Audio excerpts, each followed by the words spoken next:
Labdien! Labdien visiem, kuri mani dzird, klausās, skatās, saredz un varbūt pat nenovērsīsies no gadžeta ekrāna vai mani vispār neizslēgs. Jau pēc labas tradīcijas es jums visiem par to saku paldies. Un sākšu es šodien ar to. Pirmkārt, es esmu maigā tādā atmosfērā, neesmu baltā kreklā un sarkanā šļipsē, kā izskatītos ļoti labi un forši. Bet, nevienmēr ir jābūt parādus formā. Un sākšu es ar to, kad nolasīšu Sandra Toča kunga redzējumu, kuru viņš 12 stundas atpakaļ ir publicējis savā profilā Facebookā. Es uzskatu šo cilvēku par vienu no gudrākajiem politologiem un vispār žurnālistiem Latvijā, ļoti spēcīgi sagatavots cilvēks ar augstu intelektu. Es viņu personīgi pazīstu, bet es nolasīšu, ko viņš raksta. Tātad Sandris Točs, citiem vārdiem sakot, tā ir Buldozeru partija, un tātad tā ir Buldozeru partijas ideoloģija. Padomājiet, pasaulē ar lielo burtu stiprākā valsts ASV ir nonākusi pie secinājuma, ka tās drošībai un ekonomikai ir svarīgi normalizēt un izveidot labas attiecības ar Krieviju, izsaukuma zīme. Cik gan Latvijas drošībai un ekonomikai vēl vairāk būtu svarīgas normālas attiecības ar Krieviju un Baltkrieviju. ASV un Krieviju šķir liels un dziļš okeāns, bet Latvija atrodas Krievijai blakus.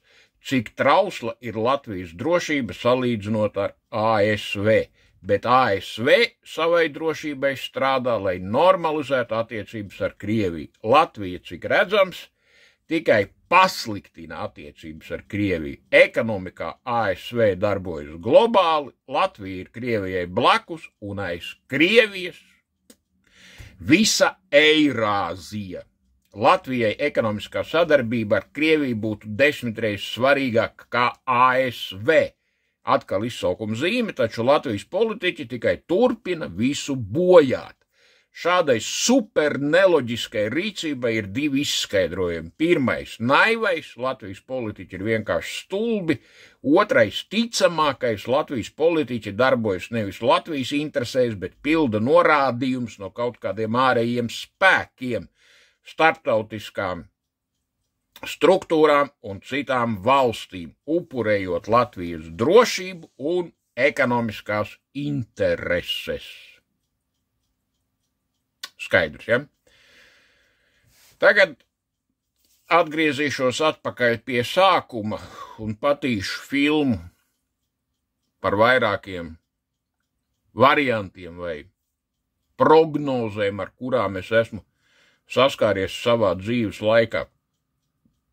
Kaut kur. Es īsti nepateikšu, bet es domāju, ka 89. gadā, 1989. gadā es skaidru un gaiši saviem paziņām un draugu lokā izteicos par to.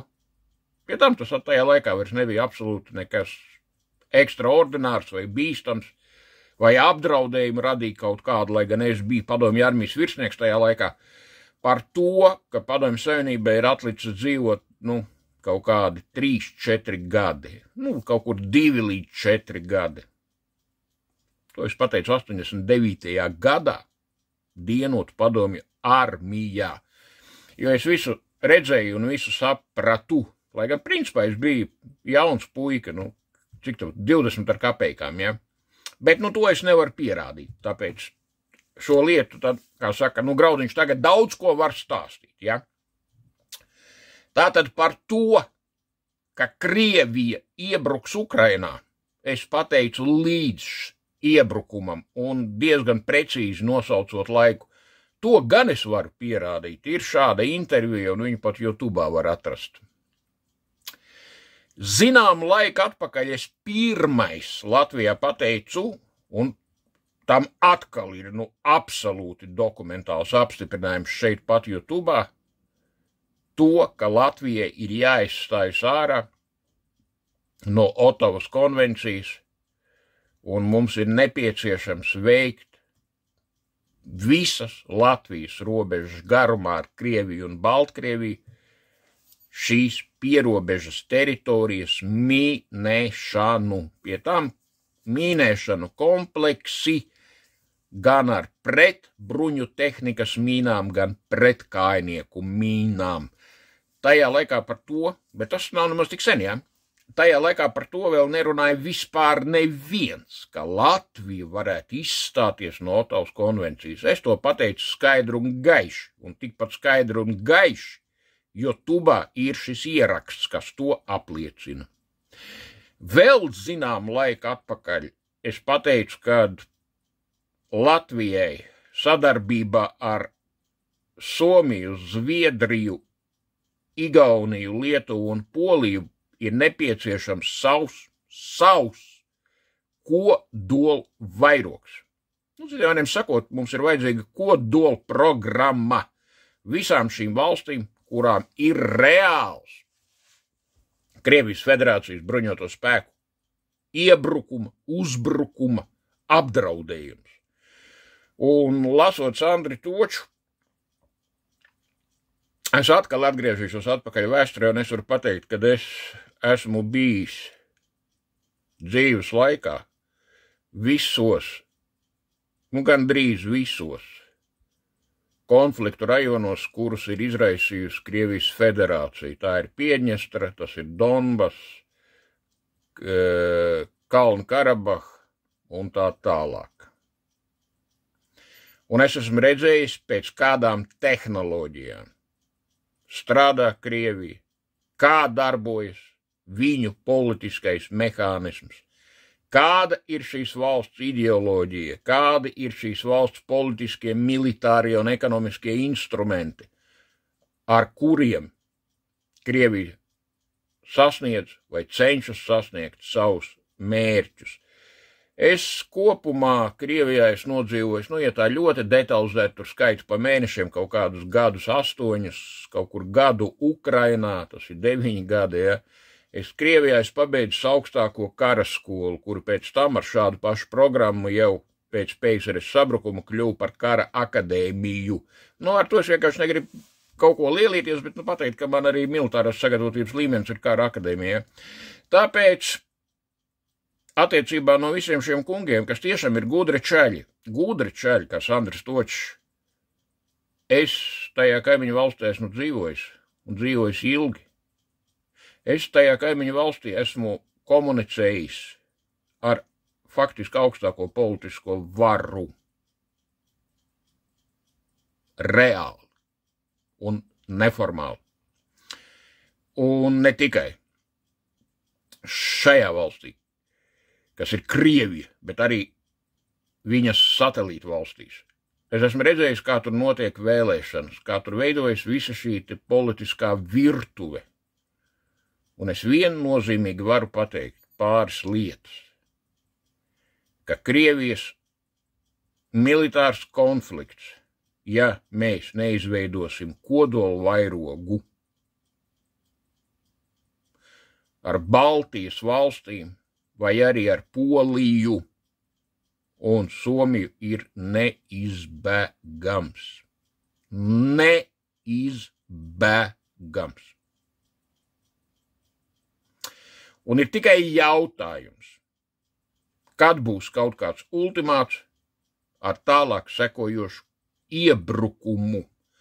Par visvārgāko vietu es uzskatu Suvalku koridoru vai Suvalku koridori, un domāju, ka tas varētu būt viens no tādiem marķeriem, kurus Krievi varētu izmantot attiecībā pret NATO dalību valsti, nostādot visu NATO situācijā, kad kaut kas ir jādara ar tā dēvēto 5. pantu. Bet, ko es atkal jau iepriekš teicu, ka šis 5. pants reāli negarantē neko. Pie kam? Nevienam. Un, zinām laiku pēc tam, kad es to biju pateicis, Šādus pašus secinājumus jau izteica bijušais Latvijas Republikas aizsardzības ministrijas valsts sekretārs, kurš arī, nevarētu jau būt galīgi dumšs, ja mēs tā normāli domājam, ja? Tāpēc ir jāsaprot vēl atkal lietas, ka jebkāda sadarbība ar Krieviju, tajā skaitā ekonomiskā, Krievijas acīs uzreiz parāda, un viņi to uztver tikai šādi, kā ietekmes sviru, lai ietekmētu iekšējos politiskos procesus tajā valstī, ar kuru Krievijai ir ekonomiskas attiecības, un tas viss pāriet tālāk uz tās valsts, partnervalsts it kā, ja, ārpolitikas kursa maiņa. Tā tas ir, nav citu variantu vispār. Un šī politiskā vara, kura ir izveidojusies Krievijā pēdējo 25 gadu laikā, vispār nav apstādināma. No idejas valsts līmenī, un tā ir pamat ideja, atjaunot Krievijas ietekmi, pievienojot, es uzsvaru vārdu pievienojot, teritorijas, pat ne PSRS robežās, bet cariskās Krievijas impērijas robežās. Un tas viss var notikt tikai un vienīgi, izmantojot militāru spēku, kodolu šantāžu vai pat taktisko kodolu ieroču pielietošanu. Varbūt izdarīsim tā, kad vienreiz mēs šo lietu tomēr sapratīsim, ka kamēr vispār eksistē Krievijas federācija kā valsts, mums apdraudējums ir mūžīgs un vispār nekāda sadarbība ar šo pseido valsti patiesībā nav un nebūs iespējama. Un tur mēs pieliekam punktu, jo tā ir aksioma.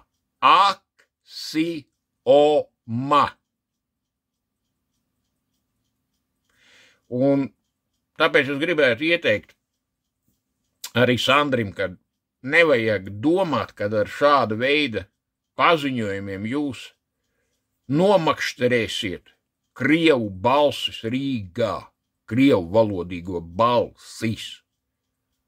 Nē.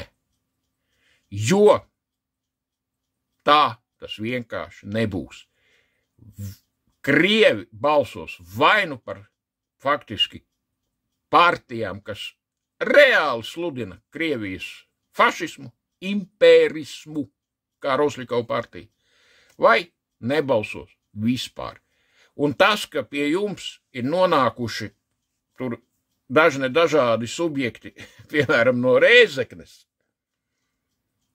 tad tur nav jautājums etniskais, ka tie ir krievalodīgie un ka tie ir no Rēzeknes un tā tālāk. Tur ir pa jautājums pavisam cits, tur vienkārši čaļi pārāk daudz nozaguši un neatrodoties tālāk aktīvajā politikā vispār tiem čaļiem, konkrēti iet runa par Rēzeknes čaļiem, un es domāju, ka visi saprot, par ko iet runa. Draud vienkārši cietuma restes. Tā tas ir, reāli, to taču mēs visi saprotam. Un tāpēc runāt par to, kad mēs varam veidot normālas kaut kādas attiecības ar Krieviju, normalizēt attiecības, tas vispār nav iespējams. Un es esmu noguris vienu un šo pašu atkārtot 10 reižu, ka vienīgais variants un vienīgais jautājums, ar kuru šodien būtu jānodarbojas Latvijai strateģiskā līmenī, ir tikai viens. Tas ir veidot kodolietu sargu ar jau manis nosauktajām mūsu kaimiņu valstīm. tikai un vienīgi šādi. Un jautājums par to, ka Latvija gatavojas izstāties no Ottavas konvencijas, ir pareizs. Pareizs. Un tas būs ļoti pareizs. Siliņas kundzes vadītās valdības lēmums, ja viņi to īstenos. Jo Krievi jau Maskavā bļaustās, ka tas nav pareizi. Tātad, ja Maskavā kaut ko saka, ka ko mēs daram nav pareizi, tas nozīmē, ka tas ir absolūti pareizi. Arī tā ir aksioma. Tās man tādas pārdomas, ne rīta agrumā, bet dienas pirmajā pusē. Šodien 19. martā 2025. gadā. Lai virs zemes miers, cilvēkiem labs prāts un saticība un jautrība. To visu tā varētu gudri un smalki teikt, bet diemžēl tā nav, jo priekšā aiz priekškara es redzu iespējamu taktisko kodolu ieroču pielietošanu, tajā skaitā Baltijas valstu teritorijā no Krievijas federācijas puses. Ja mēs neuzspēsim izveidot savu